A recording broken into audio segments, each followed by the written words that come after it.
დილამშვიდობისა დღეს 2 მარტია გაზაფხულის კიდევ ერთი მშვენიერი დღე გაცენდა და დიდი მადლობა ყველას, ვინც ჩვენთან ერთად იწყებთ დილას. მოგესალმებით ძვირფასო ტელემაყურებლებო, ვინც გარეთ არ გასულხართ და არ გაგიხედავთ, გეტყვით რომ შესანიშნავი საგაზაფხულო დილა, ასე რომ ბედნიერ დღეს გისურვებთ.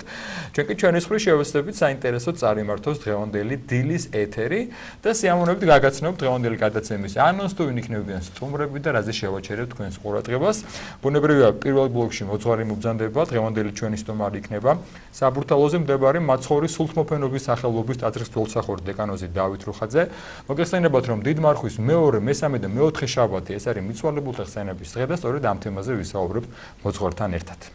ჩვენი შემდეგი სტუმარი იქნება დეკანოზი მაქსიმე ჭანტურია, სასულიერო აკადემიის ეკლესიის ისტორიის, ასკეტიკისა და უკაცრავად კანონიკური სამართლის კათედრის გამგე, რომელიც სასულიერო აკადემიისა და სემინარიაში სასწავლო პროცესის შესახებ ისაუბრებს.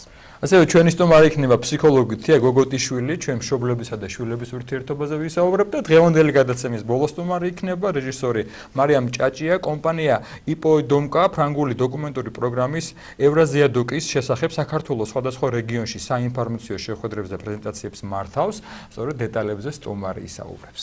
ასე რომ წინ ძალიან საინტერესო ეთერი გველოდება, საინტერესო სტუმრებით და სიუჟეტებით, არ გადართოთ, დაგველოდეთ. ვიდრე თირეთი ხარ შემოგთავაზებდეთ, გვინდა ერთი ინფორმაცია გაგაცნოთ, რომელიც ოფიციალურ ვებგვერდზე გაავრცელდა საპატრიარქოსი, მოგეხსენებათ ბოლო რამდენიმე დღე საკმაოდ დაძაბული მდგომარეობა ქვეყანაში არჩილ ტატონაშვილის გარდაცვალებისა და მისი ცხედრის გადმოსვენების შესახებ და ეს ინფორმაცია მინდა გაგაცნოთ. ამ წლის 1 მარტს საღამოს ბატონ არჩილ ტატონაშვილის მშობლებსა და ახლობლების ინიციატივით შედგა მათი შეხვედრა სრულიად საქართველოს კათოლიკოს პატრიარქ ილიამ მეორესთან და მღვდელმთავრებთან.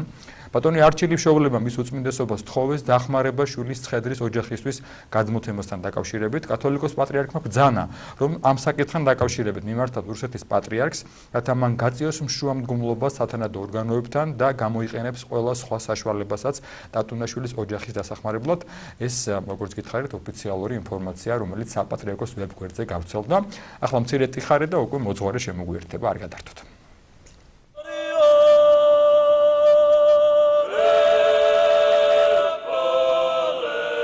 ერთხელ მე მკითხეს, თქვენ როგორ წარმოგიდგენიათ სამშობლო და მე ვუთხარი, მე არ ვიცი, მე ვარ სამშობლოში თუ სამშობლოა ჩემში, ალბათ ორივეა. ჩვენი კურთხეული საქართველო, ეს არის ჩვენი გენები, ჩვენი წინაპრები, დავით აღმაშენებელი, ვახტანგ გორგასალი, თამარ მეფე, ერეკლე და სხვანი. წარსული ისეთივე მნიშვნელოვანია, როგორც აწმყო და მომავალი.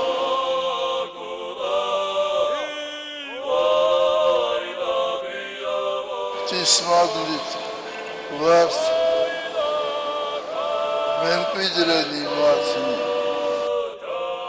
და ჩვენ უნდა ვახსოვდეს ჩვენი საქმენი საგმირონი, ღვთის მადლი და ღვთის წყალობა, რომელიც ასე უხვად ეფინება მთელ ქვეყანას და განსაკუთრებით საქართველოს.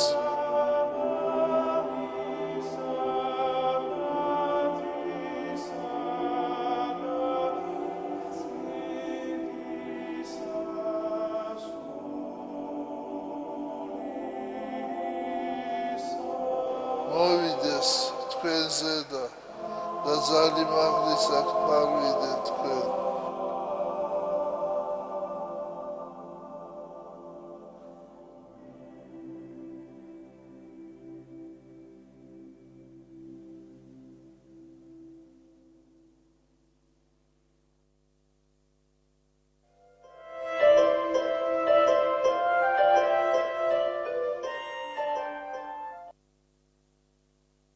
გრძელდება ჩვენი გადაცემა, ყოველს კიდევ ერთხელ სიამოვნებით მოგესალმებით და წარმოგიდგენთ დღევანდელი გადაცემის პირველ სტუმარს, საბურთალოზე მდებარე მაცხოვრის ფერის ცვალების სახელობის ტაძრის ღვთაოსახური დეკანოზი, სულთმოფენობის ბოდიშვიხტი დეკანოზი დავით რუხაძე. დილამშვიდობისა მამაო, დაგვიწყოთ. ერთმა დაგლოცოთ და გაგაძლიეროთ, გაგახაროთ. დიდი მადლობა მოგზანებისათვის. მამაო დავით, ჩვენმა მაყურებელმა იცის და ვინც არ იცის შევახსენოთ, რომ დიდმარხვის მეორე, მესამე და მეოთხე შაბათი ყოველთვის განკუთვნილია ცალკე მიცვალებულთა ხსენების დღედ. მოდით თავდაპირველად დავიწყოთ საუბარი იმაზე, თუ რატომ არის გამოყოფილი სწორედ დიდმარხვაში ეს ცალკე დღეები მიცვალებულთათვის. სანამ უშუალოდ აი მიცვალებულთა მსახურების შესახებ ვისაუბრებდეთ, მანამ ორი ოდესიტყვით. ალბათ საინტერესო იქნება ჩვენი მსმენელისთვის, მრევლისთვის, რომ მოკლედ თქვათ, რას ეფუძნება მართლმადიდებლური დოგმატური სწავლება სულის უკვდავების შესახებ. თუ რატომ დაწესდა მიცვალებულთა ხსენება, რატომ იხსენიებთ ჩვენ მიცვალებულებს? საიდან წამოვიდა ეს ყველაფერი? როგორც მოგახსენეთ, არსებობს კათოლიკე ეკლესიის დოგმატური სწავლება სულის უკვდავების შესახებ. სული გარდაცვალების შემდეგ, ადამიანის გარდაცვალების შემდეგ არსად არ ქრება, ის არსებობს და განაგრძობს არსებობას. ამის საფუძველი, რა თქმა უნდა, არის წმინდა სახარებაში.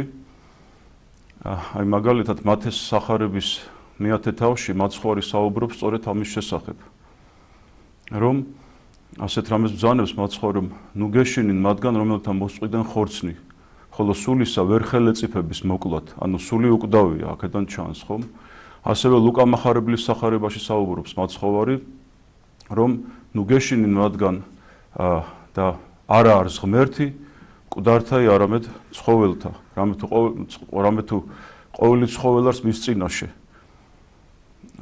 ასევე ჩვენ ვიცით ლუკას სახარებიდან, როდესაც აი ჯვარცული მაცხოვარი ორ ავაზაკს შორის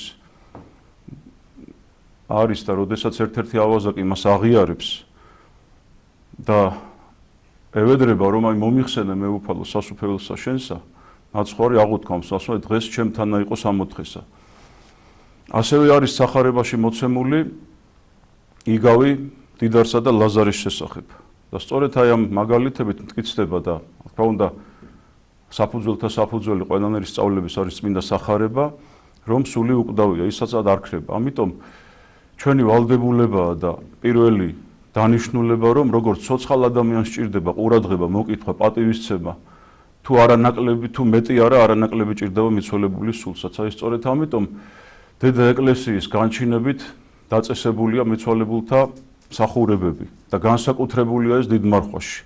იმიტომ რომ დიდი მარხვა თქვენ კარგად იცით, რომ დიდია არა მარტო თავისი სიდიდით და მას დიდი ეწოდება არა მარტო თავისი სიდიდით, არამედ თავისი მნიშვნელობითაც, დანიშნულებით, იმიტომ რომ დიდი მარხვა ეს არის პერიოდი, როდესაც ადამიანი გაძლიერებულად ლოცულობს, ის სინანულშია.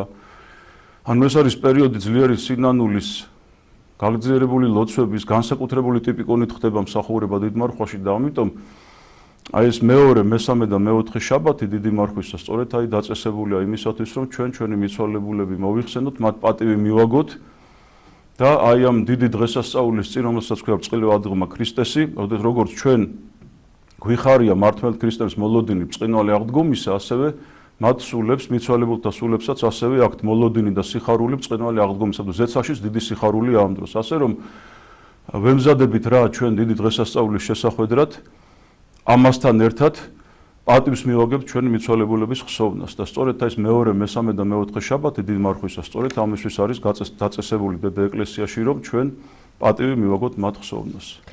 მამო, საკურთხის შესახებ რო ვისაუბროთ, ჩემს ირგვლივ არიან ადამიანები, რომლებიც არც ისე შეძლებულად ცხოვრობენ, თუმცა საკურთხის სუფრაზე, ასე ვთქვათ, მაინც ცდილობენ, რომ საუკეთესო საჭმელები მოამზადონ. აი მაგალითად, რაც მიცვალებულს უყვარდა, იმას უფრო მეტად ამზადებენ ხოლმე. ანუ აქვს რაიმე მნიშვნელობა საკურთხის სუფრაზე ჩვენ წყალს და პურს დავდებთ მარტო თუ მწვადს და ხაჭაპურს? რაიმე სხვაობა არის ამ? პირველ რიგში განსაკუთრებული მნიშვნელობა აქვს მიცვალებულებისთვის ლოცვას. აი ლოცვას ძალიან დიდი ძალა აქვს. ლოცვა და კეთილსაქმეთა აღსრულება, რასაც გვასწავლის რომ ისევ და ისევ ბიბლია. და სწორედ ეს საკურთხი ეს არის ფორმა ერთგვარი მოწყალებისა, რომელიც მის სახელზე გაიცემა. და მრავალი ფორმა არსებობს მოწყალების, ჩვენ შეგვიძლია მისი ტანსაცმელი გავცეთ, ესეც მოწყალებაა, რა თქმა უნდა, მის სახელზე. და აი საკურთხის მომზადება სწორედ ამას ემსახურება, რომ ჩვენ რაღაც გარკვეული შენაწირით მივდივართ ეკლესიაში, მიგვაქვს გარკვეული დაუშვათ მომზადებული საკურთხი. არა აქვს ამას მნიშვნელობა, რომ დიდრული იქნება ის თუ ღარიბული, მთავარ რასაც გული ვკარნახობს ჩვენ და როგორი საშუალებაც აქვს ადამიანს ესე მოიქცეს. მის სახელზე აღესრულება პანაშვიდი და სწორედ ამის შემდეგ იკურთხება საკურთხი და ეს საკურთხი შემდგომ დაურიგდება გაჭირებულ ადამიანებს, ეკლესიაში მომსახურე პერსონალს, დაპურდება მის სახელზე ადამიანები, ასე რომ ეს მას ეთვლება ნამოქმედად, თორემ მიცვალებულთან კი არ მიდის საჭმელ-სასმელი, ის კი არ ჭამს. არამედ მის სახელზე პურდება უამრავი გაჭირვებული, დაუშვათ ეკლესიის მომსახურე პერსონალი და ამით რა თქმა უნდა მის სულს ჩაეთვლება ეს ნამოქმედარად, ასე ვთქვათ. თუმცა მამადავით არის ხოლმე რაღაც ასე ვთქვათ, წალებში თქვა დამახინჯებული ფორმები, საერთოდ ტრადიცია და რაღაც წესები, ასე ვთქვათ, არეულია ხოლმე და ხშირად ყოფილა სასაფლაოზე მინახავს დატოვებული საკვები, რომ თითქოს აი მიცვალებული მიირთმევს ამას. ეს აბსოლუტურად ეს რა თქმა უნდა მცდარი შეხედულება და ეს არის წარმართული ჩვეულებიდან, ასე ვთქვათ, შემორჩენილი ჩვენთან, რა თქმა უნდა, ამას მართლმადიდებლობასთან, წმენდასთან არის კავშირი არა აქვს. უპირველეს და უმთავრესი როგორც გითხარით, ეს არის მათთვის ლოცვა.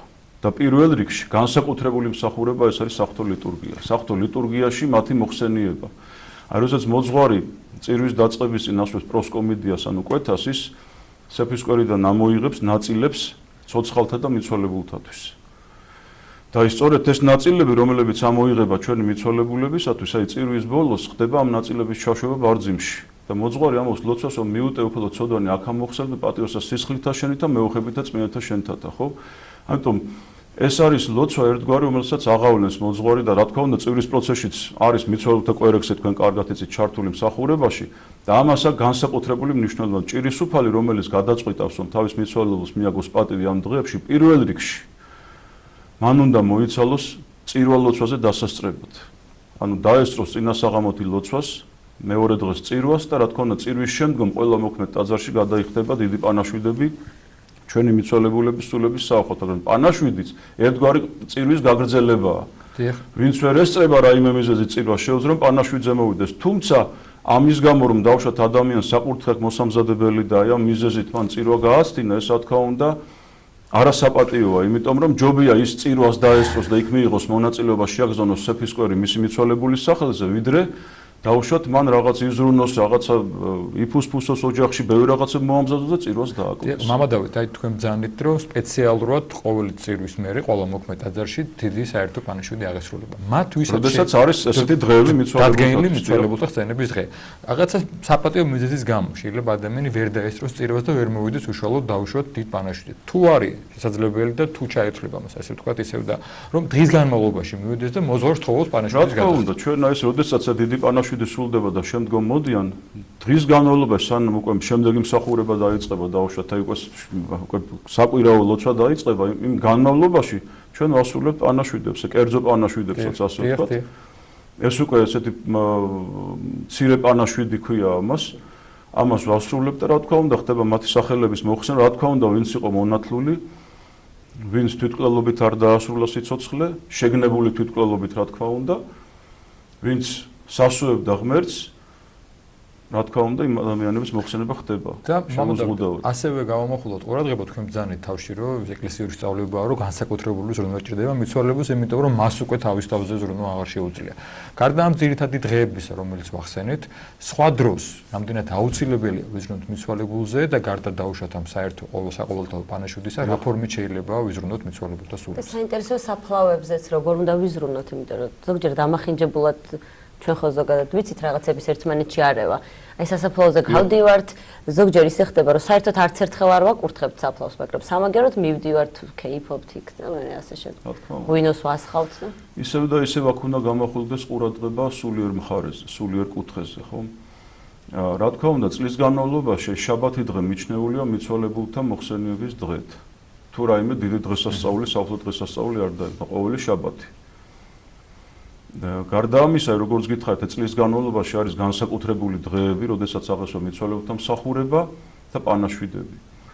არის ასევე ისეთი დღეები, დაუშვათ მიცვალებულები, როდესაც ადამიანის დაბადების ან გარდაცვალების დღე, ამ დღეებშიც ცხადია, რომ აღესრულება პანაშვიდები. ასევე ვასრულებთ ჩვენ შეკვეთილ წირვებს, არის ასეთი ფორმა მსახურების, როდესაც მოვა ჭირისუფალი და მას უნდა რომ მისი მიცვალებულების ჩატარდეს კონკრეტულად აღნიშნული მსახურება, ჩვენ ამასაც ვასრულებთ.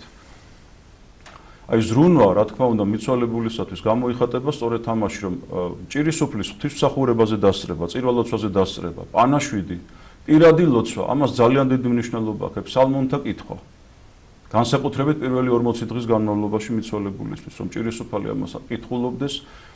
დილის ლოცვაშიც ვიცით ჩვენ, რომ მარტივია ძალიან ეს, რომ არის იქ ლოცვა ცოცხალთათვის და გარდაცვალებულთათვის. ფსალმუნთა კითხვის დროს პანაშვიდების გადახდა, წირვალოცვაზე დასწრება, შეკვეთილი წირვის აღსრულება, ასევე მოწყალების გაცემა, რაც ყველაზე უმთავრესია, რომ თუ მას დარჩა რაიმე ესეთი პირადი ნივთები, რა თქმა უნდა, ისი გამოყენებაც შეიძლება. ისეთი კი რაც გადასაგდებია და ვერავინ გამოიყენებს ამას. რა თქმა უნდა, თუ შეიძლება მისი გამოყენება, ეს ნივთები დაუყოვნებლივ და დაარიგდეს, დაურიგოთ გაჭირებულებს, მას არანაირი ნივთი არ ჭირდება. იციან ხოლმე ესეთი ჩატანება, რაღაც მერე ამოღება, ეს რა თქმა უნდა ცრურწმენაა და ესეც წარმართული ჩვეულებებიდან მოგდგავს ჩვენ სამწუხაროთა, იმიტომ ადამიანები ხშირად აქცევენ ისეთ რაღაცას ყურადღებას, რაც საერთოდ არ არის მნიშვნელოვანი და ნაკლებ მნიშვნელოვანია და მნიშვნელოვან საკითხებს ხშირად არ ექცევა ყურადღება და აი ამას უნდა მივაქცევთ. იგი საფლავის კურთხევაზე თქვენ რომ მკითხეთ, რა თქმა უნდა საფლავი მოწესრიგებული უნდა იყოს და სუფთად უნდა იყოს იქაურობა. მაგრამ აი ზედმეტი ზრუნვა რომ დავუშვათ, აი ძვირფასად რაღაცის მოწყობა, ძალიან ძვირფასი მასალით მისი ასე ვთქვათ მოწყობა და შემდგომ რაღაც ისეთი ყელყელაობა ამით რომ მე აი ჩემ წინაპარს რაღაც ესეთი ძალიან მაგარი საფლავი გავუკეთე ბუდიშამ გამოთქმისათვის. ეს რა თქმა უნდა უსარგებლოა, იმიტომ რომ უნდა იყოს მარტივად იქ ყველაფერი და ეს თანხა რა უშოთ რაც მან დახარჯა. შეიძლებოდა რომ მოწყალებაში გაცემულიყო, ხო, რამდენი გაჭრებული დაპურდებოდა, რამდენ ადამიანს დაუშვათ მიეცემოდა, რაღაც გაემართებოდა ხელი, ხო? რაც მიცვალებულს უფრო წაადგებოდა. რა თქმა უნდა მისულს უფრო წაადგებოდა, რომ როდეს ჩვენ ვიცით ეს წმინდა სახელმწიფო ღმერთი ადამიანს არაფერს უკარგავს. თმის ღერიცა, ყოველი თმის ღერიცა თქვენ გარაცხილარიან, რომ ადამიანს არაფერი ეკარგება. აი ერთი ჭიქაწყალი რომ მიაწოდოთ თქვენ წყალი გრილიო ასვათო გაჭრებულ ადამიანს წყურვალს დამაშრალს ხომ ისიც არ დაგეკარგებათო ღვთის წინაშე და რა თქმა უნდა ახლა როდესაც მოწყალებას გავცემთ ჩვენ და ძალიან ბევრს ვაკეთებთ მათ სახელზე როგორ შეიძლება რომ ეს მას დაეკარგოს და უფალმა ეს ხედელობაში არ მიიღოს ყველაფერი მისი გადარჩენისათვის ხომ ვიცით რომ ღმერთი მოწყალია კაცთმოყარია და არაფერი ეკარგება ადამიანს. მამა თვითმკვლელობით ვინც ასრულებს სიცოცხლეს ასეთ დროს ცოტა შეზღუდულები ვართ ხოლმე ესეთი ადამიანების მოხსენების დროს. რა შეიძლება რომ გააკეთოს და უშუალოდ ოჯახმა, როდესაც ეხლა ისეთი მდგომარეობა საქართველოში რომ ხშირად ახალგაზრდები ესე ასრულებენ ხოლმე სიცოცხლის სხვადასხვა მიზეზების გამო და რა უნდა გააკეთონ მშობლებმა?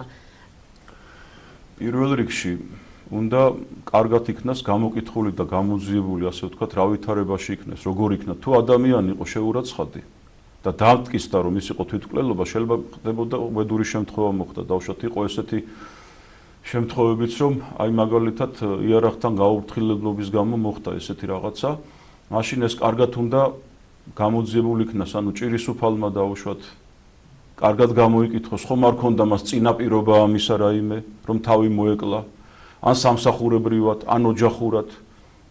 შემდგომ ეს ყველაფერი ესეთი საჭოჭმანო საკითხია, უნდა მოხსენდეს ეპარქიის მღვდელმთავარს, ან ქორეპისკოპოსს, რომელიც თავის მხრივ უფრო ჩაეძიება ამას, რა თქმა უნდა და ყოველივე ამის შემდეგ უკვე მოძღვარს მიეცემა ლოცვა კურთხევა, ან არ მიეცემა წესისაგებაზე.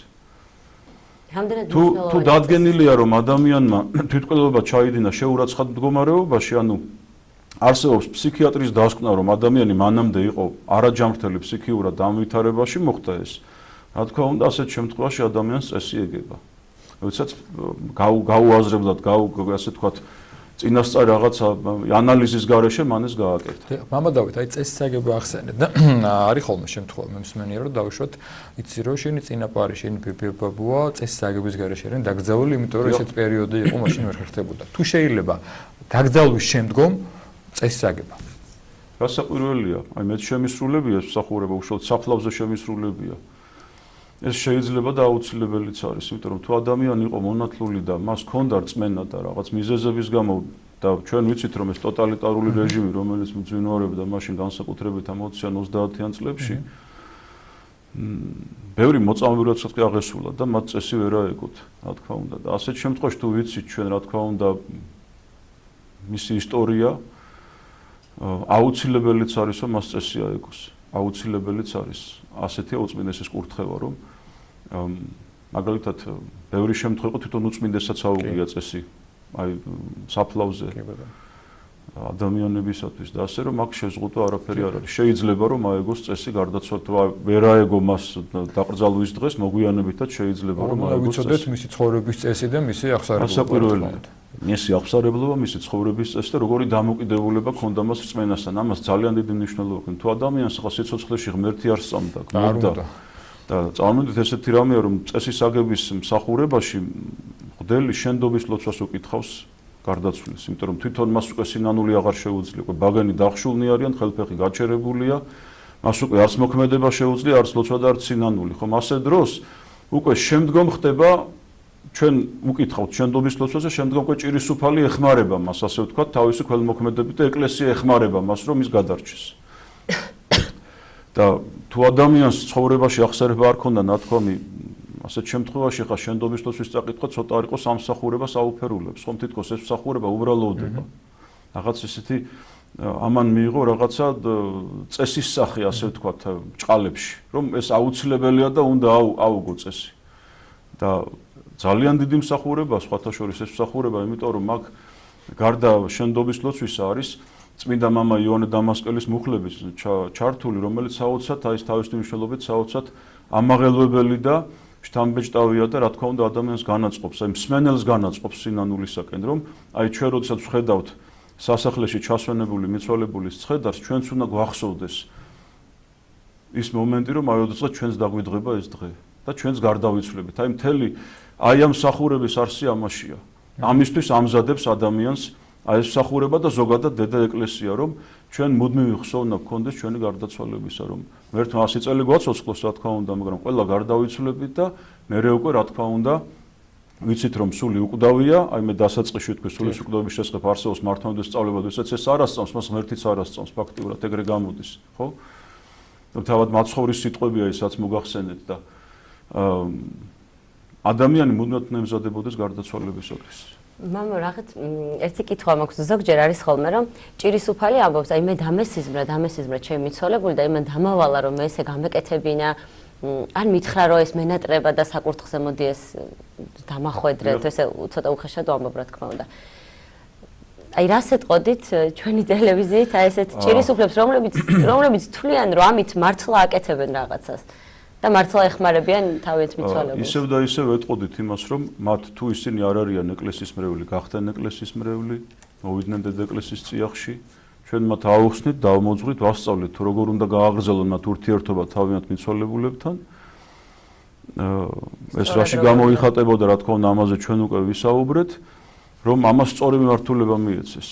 არსებობს სულთა კავშირი. ადამიანი ბუნებრივად არის ბუნებრივად მიილტვის ადამიანი ღვთისშემეცნებისაკენ. მაგრამ ამას სჭირდება სწორი მიმართულება, რომ ამან არ მიიღოს დამახინჯებული ფორმა. სადაც ადამიანი თვითნებურად ცდილობს ამას, რა თქმა უნდა, ბოროტი ძალაც არის ჩასაფრებული და შეიძლება ადამიანი რაღაც თავის ილუზორულ სამყაროში ჩააგდოს, რომელსაც ეკლესიის სწავლებასთან არანაირი შეხება არ აქვს. ამიტომ ისევ და ისევ ეტყოდი მათ, რომ მოვიდნენ დედა ეკლესიის წიაღში თუ არ არიან და ჩვენ მათ ყველაფერს აუხსნით რა და როგორ უნდა მივაგოთ პატივი ჩვენი მიცვალებულების ხსოვნას. და მამო, ჩვენი საუბარი უახლოვდება დასასრულს, ერთ საკითხზე მინდა გავამახვილოთ ყურადღება. ერთია, როდესაც დავუშვათ ადამიანი ზრუნავს მისი ოჯახის წევრების, მისი ახლობლების, ასე ვთქვათ, მოხსენებისთვის. თუ შესაძლებელია, რომ დავუშვათ, ასევე მოიხსენოთ და შეიძლება ისდაგვარად დავეხმაროთ ახლობლისთან, შეიძლება საერთოდ არ იცნობ ადამიანს, გაიგერო გარდაიცვალა და მაზეც რომ იზრუნო და ილოცო. რამდენად საჭირო და შესაძლებელია ეს? აი წმინდა მამა იოანე დამასკელი დიდი მნათობი ეკლესიისა ბრძანებს ასეთ სიტყვებს, რომ ვინც ლოცულობს მიცვალებულთათვის, ის არა მარტო მათთვის ლოცულობს, არამედ საკუთარი თავისთვისაც მოაქვს ეს მისი სიტყვებია. ასე რომ თუ ჩვენ გულში ეტევა დიდი სიყვარული და უნდა ეტეოდეს, რა თქმა უნდა, რაც მეტ ადამიანს მოიხსენიებთ, რა თქმა უნდა, თუ ვიცით მისი ცხოვრება, მით მეტად კარგია, ჩვენთვისაც კარგია, არა მარტო მათთვის, არამედ პირადად ჩვენთვის. იმიტომ რომ როდესაც ადამიანი ღმერთს ევედრება და ლოცულობს, რა თქმა უნდა, უფალი მასზე მადლს გარდამოავლენს და წყალობას, ასე რომ ჩვენ მათაც ვეხმარებით და საკუთარ თავსაც ამით. ასე რომ მნიშვნელოვანია ვიზრუნოთ იმ კიდევ ერთხელ ალბათ საჭირო შევახსენოთ მაყურებელ მასმენელს, რომ სამწუხაროდ მიცვალებულს უკვე თავის ვიზრუნო აღარ შეუძლია და ერთადერთი რაც შეება ეს არის, რომ დარჩენილმა ცოცხალმა ადამიანმა იზრუნოს მას. რატომ სიცოცხლეშივე ადამიანმა უნდა მოასწროს ის რაც მას უკვე შემდგომ ცხოვრებაში გაუნათებს გზას, ასე რომ აი ეკლესიის კარი ყველასთვის ღიაა და ეკლესიის წიაღის გარეშე წარმოუდგენელია ცხონები. და ბოდიშოხტი ბოლო კითხვა მინდა დავსვა, რუსუდანმა ამ თემაზე დაახლოებით ისაუბრა და მაინც დავაკონკრეტოთ. მათ ვისაც ვისაუბრეთ ჩვენ საკურთხის თემაზე და რატო ხდება დავუშვათ საკურთხის მეტანა და ეს არის თავარი მოწყალებით და მიცვალებულის სახელზე დაპყრობები, მაგრამ შესაძლოა არ აქვს საშუალება, რომ იყიდოს საკურთხე, ან ვერ მომზადოს. ამ შემთხვევაში თუ შეიძლება ისე უბრალოდ პანაშვიდის გადახდა სახელის მოხსენებით. რასაკვირველია, ესეც შეგვიძლია ჩვენ საკურთხის გარეშეც ვიხდით პანაშვიდებს. თავარი აქ ლოცვა, როგორც გითხრათ. თავარი ლოცვა, თავარია ადამიანის გულის მზაობა. როგორ უყვარს მას თავისი მიცვალებული, როგორ უნდა მას მისი გადარჩენა. აი მოტივირებული თუ ადამიანი ამისათვის და ასე რა თქმა უნდა, ბევრი მოსულა ჩვენთან, რა თქმა უნდა, საკურთხის გარეშეც და არ არის პრობლემა არაფერი. რომ საკურთხის გარეშეც აქ თავარი ლოცვა, როგორც გითხარით, იმიტომ რომ ლოცვაც ერთგვარი მოწყალების ფორმაა. და მატერიალურად თუ ადამიანს არ აქვს საშუალება, ნუ რა თქმა უნდა, ეს მის როლს არ აკნინებს ამაში. და არც პანაშვიდის დავუშვათ ძალა ამით სუსტია. რა თქმა უნდა, ხა იქ რა იქნება მოტანილი, ვისაც მეტი შეუძლია და რასაც სინდისი კარნახობს, ისე გააკეთოს. ვისაც ნაკლები შეუძლია, ნაკლებად იმოქმედოს. როგორც მას გული და გონება კარნახობს, თავარი რომ მან გააკეთოს რაღაც. ძალიან დიდი მადლობა მამა დავით მოგზაურობისთვის, საუბრით და შეგახსენებთ, რომ დიდმარხვის მეორე, მესამე და მეოთხე შაბათი დაწესებულია მიცვალებულთა ხსენების დღე, ზოგადად მიცვალებულთა ხსენებაზე და მათზე ზრუნვაზე გვესაუბრებოდა საბურთალოზე მდებარე სულთმოფენობის სახელობის ტაძრის დოლოსახურებ დეკანოზი დავით რუხა.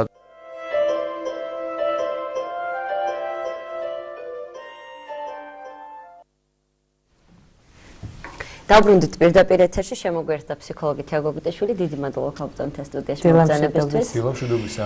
ხვალ არის დედის დღე. ყველას გვიყვარს ეს დღე, ყველა აღნიშნავთ, მაგრამ ამ ბოლო დროს რატომღაც ეს დედების მოუცლელობის გამო თუ რის გამო ჯერ კიდევ ვერ დავადგინეთ, მაგრამ რატომღაც გაუცხოვდა დედაშვილის ურთიერთობა. ჩვენ ვერ ვიცლით ჩვენი შვილებისთვის, უფრო სხვა საქმეები გვაქვს, მუშაობთ.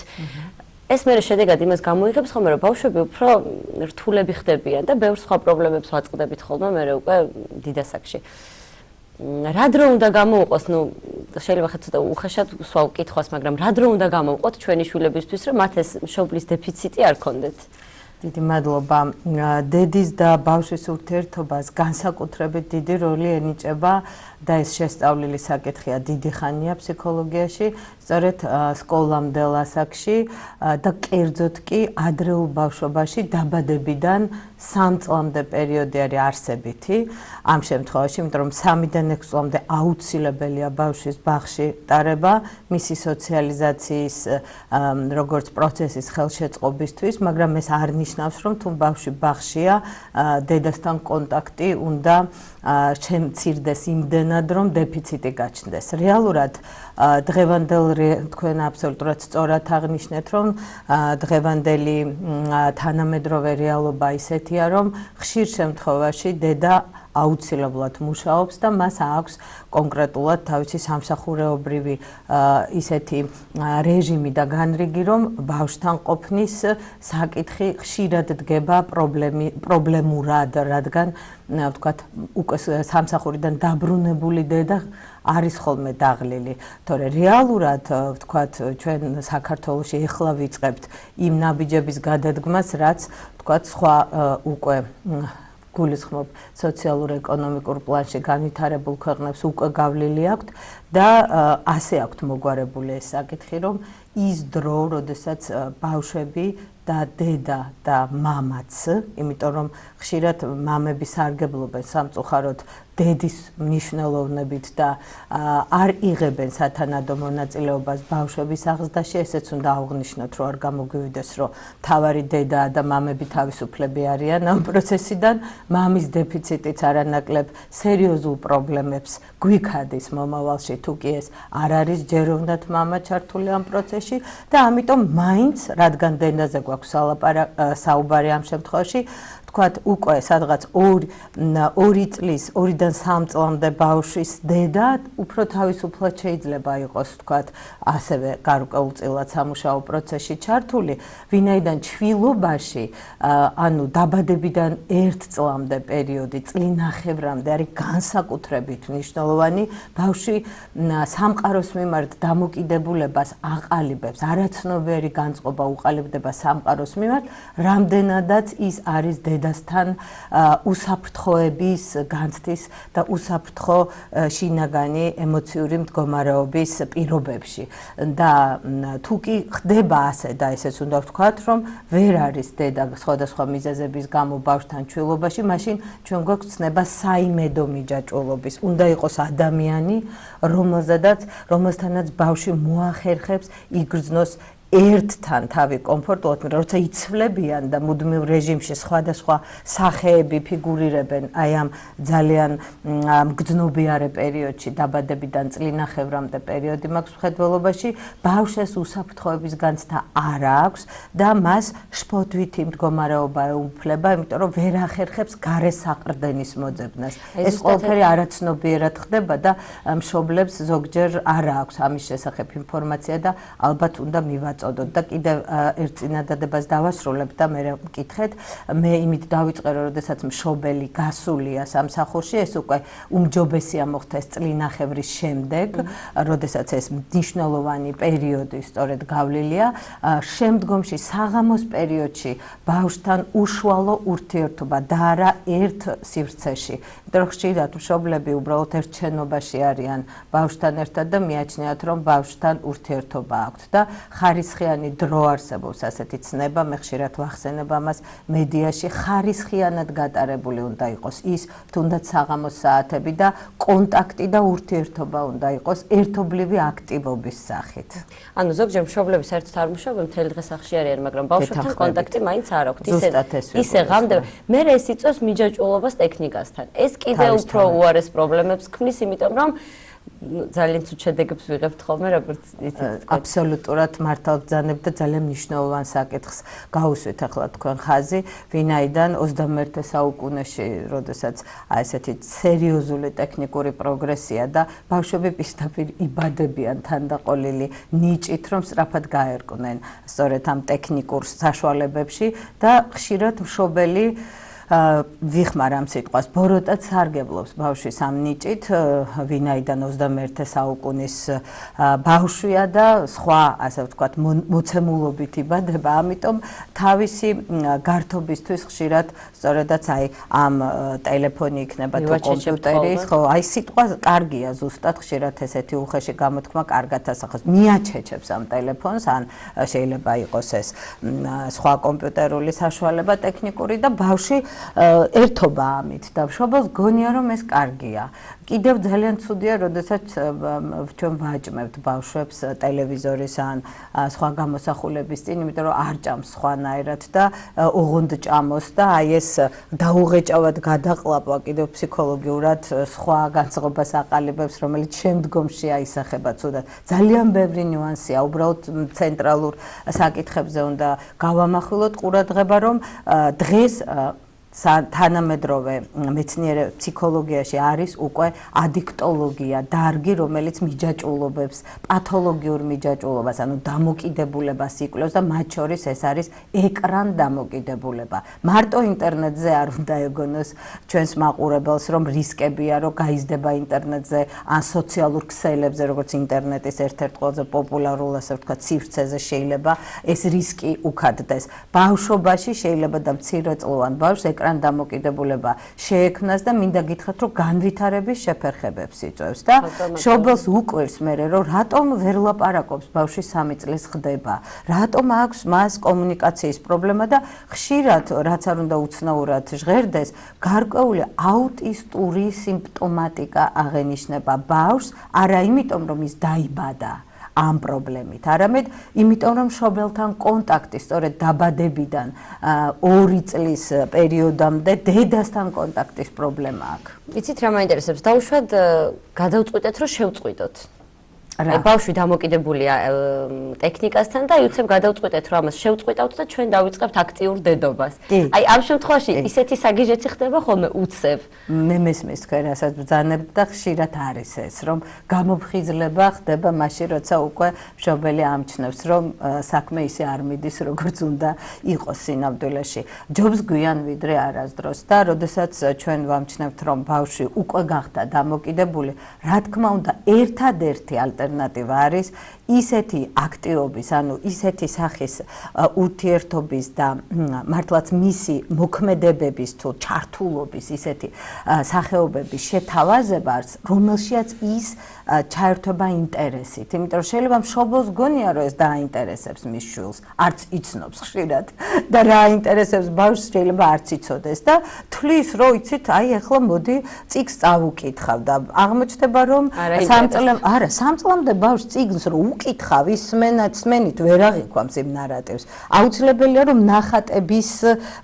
ნახატებში მოქმედების აღწერით მოუთხროთ და თუ იქვე ტექსტია და შეიძლება ჩავიხედოთ და ისიც თხრობით პლანში გადმოცეთ ნახატებთან მიმართებაში, იმიტომ რომ მისი ინტელექტი ამ ასაკში სხვაგვარად ვერ აღიქვამს იმ შინაარს და ძალიან იშვიათია რომ ბავშვი თქვათ 2 წლის და 3 წლის ასაკში ესე გარინდებული იჯდეს და უსმენდეს მშობლის თხრობას, იმიტომ წარმოსახვის უნარი აქ პრაქტიკულად არ არის ამ ასაკში და უშუალო კონტაქტი უნდა ქონდეს მისთვის საინტერესო ნახატებთან. შემთხვევით არ ექცევა ყურადღება სწორედ წიგნების გაფორმებას ამ ასაკის ბავშვებისთვის. ანუ ის ძილის წინ ზღაპრების კითხვა? კარგია. ეს ზღაპრების კითხვაც და მოყოლა. ძილის წინ კიდევ სხვა ვითარება. ძილის წინ უკვე ბავშვის ცნობიერება თანდათან თვლენისკენ მიემართება, გადადის ტრანსს უწოდებთ, მსუბუქი ტრანსის მდგომარეობაში გადადის, ნიშნავს რომ როცა ბავშვი წოება და უკვე პასიურ კონდიციაშია, როდესაც ჩვენ ან უკითხავთ, ან ვუყვებით, ეს ჩვენი ხმა მით უმეტეს, რომელიც თხრობით პლანში, ჩვენ ხომ ინტონაციას ძალიან დიდი მნიშვნელობა აქვს და ზუსტადაც ამ დროს მისი ორგანიზმი მზად არის, რომ მონოტონურ ხმოვანებას მოусმინოს და როცა ის დღის მანძილზე აქტივშია, თამაში უნდა და ეხლა ჩვენ ვხდებით და რაღაც მონოტონურად ვუკითხავთ, ვერ გავართობთ. აი, ბევრი ნიუანსია და ამიტომ მშობლის კონსულტირება არის ძალიან მნიშვნელოვანი. იცით, მე ვამჩნევ, რომ ჩვენი მოსახლეობის დიდი ნაწილი პრობლემებშია ჩაფლული, მხოლოდ იმიტომ, რომ მათ არ აქვთ ინფორმაცია და ამ ხრივ ასეთი გადაცემები ძალიან მნიშვნელოვანია. გავუნდია, ეხლა რასაც თქვენ საუბრობთ და გისმენთ, ასე ვთქვათ, მარტივად ვთქვათ, იდეალურ შემთხვევაში გვაქვს საუბარი დედისა და ბავშვის, ამ მშობლისა და ბავშვის, ეხლა არ არის და ყოფ დედის და მამის ორივეს როლზე ვისაუბრებთ. მაგრამ ჩვენი ქვეყნიდან გამომდინარე, ვერ ახერხებენ დედები დავუშვათ, იგივე წელიწად ნახევარი დავუშვათ იყვნენ ბავშვთან და არ გავიდნენ სამსახურში. მარტო ჩვენ ქვეყანაში არა, ყველგან ეს პრობლემა დგას, მოდი პირდაპირ ვთქვათ. მიუხედავად ამისა, როცა ეს პრობლემა არის მშობელთან, რომ იმ დროს ვერ უთმობს, იმ დოზით რაც უნდა დაუთმოს, მაინც რა რჩევას მისცემთ, როგორ შეიძლება გამოიყენოს, რომ ეს ბალანსი რაღაცნაირად ოდნავ შენარჩუნდეს და საუკეთესო ამ დროს, როდესაც ბავშვს დედის ნაცვლად ხო, ამ დროს შემცვლელზე გვაქვს ლაპარაკი, როცა რაღაც არ გვაქვს, ჩანაცვლებაზე ვზრუნვას და დედის ჩანაცვლება ხდება. დედის ჩანაცვლება პირდაპირ ვერ მოხდება, ბუნებრივს ვერასოდეს ვერ ჩაანაცვლებს რაღაც სხვა ალტერნატიული. ამ შემთხვევაში ყველაზე ბუნებრივი და თქვენ სწორად ბრძანეთ, ეს იდეალური და უნდა ვიცოდეთ რა არის იდეალური, იმისკენ ვისწრაფოდეთ და მაშინ გვაქვს შანსი რომ მინიმალურად მაინც მოვახერხოთ ის რაც საჭიროა. დიახ, და დედის ნაცვლად ხშირად არის ბებია. თუ აი საუკეთესოა, როდესაც ყველაზე დიდი გულშემატკივარი დედის შემდეგ, მდედრობით, ასე ვთქვათ, წარმომადგენლობაში ოჯახისა, რა თქმა უნდა, თუ ახლა ქალის დღე, კიდევ ქალის დღესასწაული მოდის ხო, ვამარტე ხვალ დედის დღე, უნდა ვთქვათ, ქალების როლზე, მამაკაცების როლზე ცალკე უნდა ვისაუბროთ და არ უნდა ეგონოს ჩვენ მაყურებელს, რომ ახლა რახან დედებზე ვსაუბრობთ ხვალინდელი დღის გამო, ამიტომ ლიანად პასუხისმგებლობა მათ უნდა დააგესრონ. ბებია არის საუკეთესო და ის ბებია, რომელიც ჰარმონიაშია ამ შემთხვევაში დედასთან და მამასთან და თავის სეპარატიულ ხაზებს არ ატარებს აღმზრდელობით სტრატეგიებში. ეს კიდევ დამატებითი საკითხია, სამთაობიან ოჯახებს უამრავი პრობლემა აქვთ, ასე არ არის სამწუხაროდ, რომ რახან ბებიაც იქ არის, ამიტომ ყველაფერი იდეალურად არის.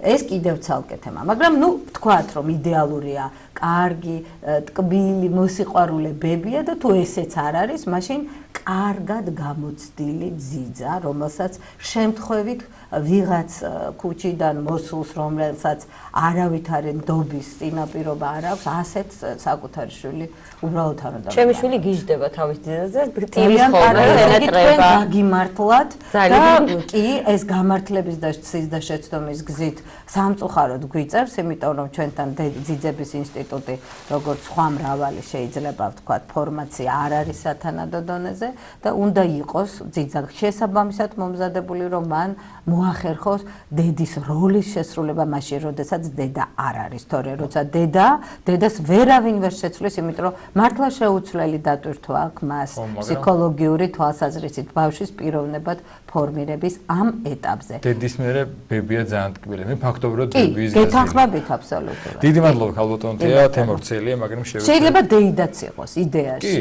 გულისხმობ აი ეს ოჯახის წევრები, ვისაც აქვთ ის სიყვარული, იმიტომ რომ სიყვარულში როცა იზრდება ბავშვი, ის ჯანსაღი ფსიქიკის ყალიბდება და ფორმალურად აღზრდილი ძიძა რო ფულის გამოახოლნა ხშირად.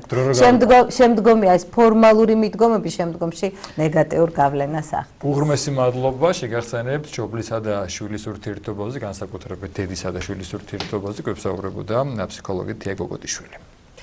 დიდი მადლობა ქალბატონთი ესეც საინტერესო საუბრისთვის. ახლა ტიგინაშვილის სიუჟეტი უნდა წარმოვადგინოთ, რომელიც მხატვარ გელა მიდელაშვილის გამოფენას ესტუმრა. მოდით ერთად ვნახოთ თუ რა ხდებოდა იმ გამოფენაზე.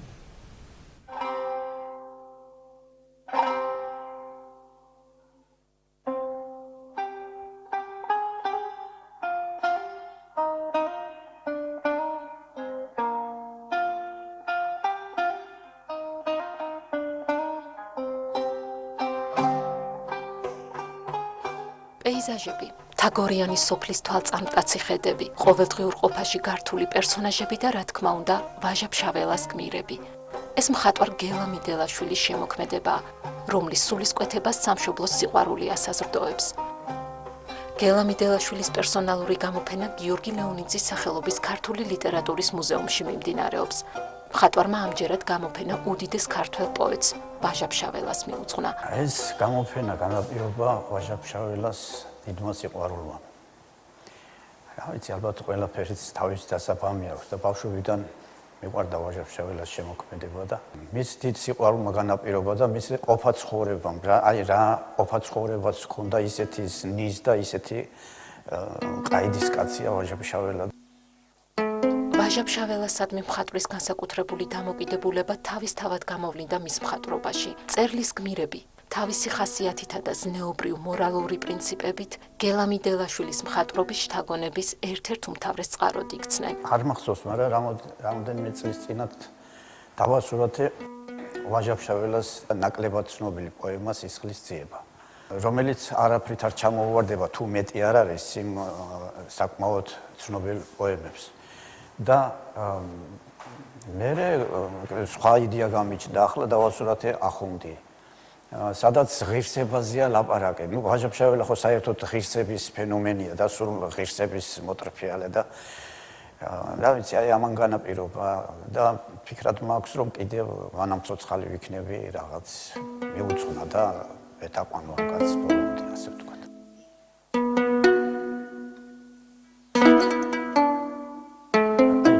ვაჟას ბუნება ისეთია, რომ რაღაცნაირად, აი თითქოს რაღაცნაირად შეერწყა ჩემი სულიერება მის გამოხატულებას. თუნდაც ის ყოფა ცხოვრების პირობები, თუნდაც ის ჩვენ ვეძახით დუხჭირს, თორე იმას, რომ ისეთი დუხჭირი ცხოვრება არ აქონიყო, ვერ დასწერდა, იმას ვერ შექმნიდა. სიმართლე გითხრათ, ხშირად იტყვიან ხოლმე ფიროსმანზეც, ვაჟაზეც, რომ რა თუნდაც ცხოვრდნენ, რა ბეჭავები იყვნენ. ბეჭავები ჩვენა ვართ ამ ქვეყნის სიამით, რომ ვერაძღებიან ადამიანები. ასე ვთქვათ, მატერიალური მსხვერპლობაში, თორე ის ბედნიერი კაცი იყო კაცი. ახალგაზრდობაში საქართველოს თიანეთი ფეხით მაქვს შემოვლილი. რა თქმა უნდა, ღვთიური კაცო, ამაზე დიდი ქვეყანა აღარ არსებობს. სამოთხერო გამიფინოთ, მთელი სამყარო არ მინდა რა. რა ქნა მე აქ მერჩევნია. მხატვრის სურათებში წარმოდგენილი სამყარო ქართულ ყოფასა და რეალობას ეფუძნება. ამბობს, რომ მისი, როგორც შემოქმედის ძიების მთავარი პრინციპიც სწორედ ამაში იყო. საქართველოში ნანახი და განცდილი თავისი შემოქმედების მთავარ სათქმელად ექცია. ამის ერთ-ერთი დასტური ეს გამოფენაცაა, რომელიც პირველ ყოვლისა ვაჟა-ფშაველასადმი უდიდესი სიყვარულის გამოვლინებაა. ვაჟა-ფშაველა ბრძანებს, რომ ბუნება მბრძანებელია, იგი მონა თავისა საცაპირებზე სახარებს იქვე მთხრელია ზღვისა, ერთფერად მტვირთველი არის, როგორც თეთრის და შავისა. მე მგონი ამით ვაჟას სათქმელიც ავთქვი და ჩემიც.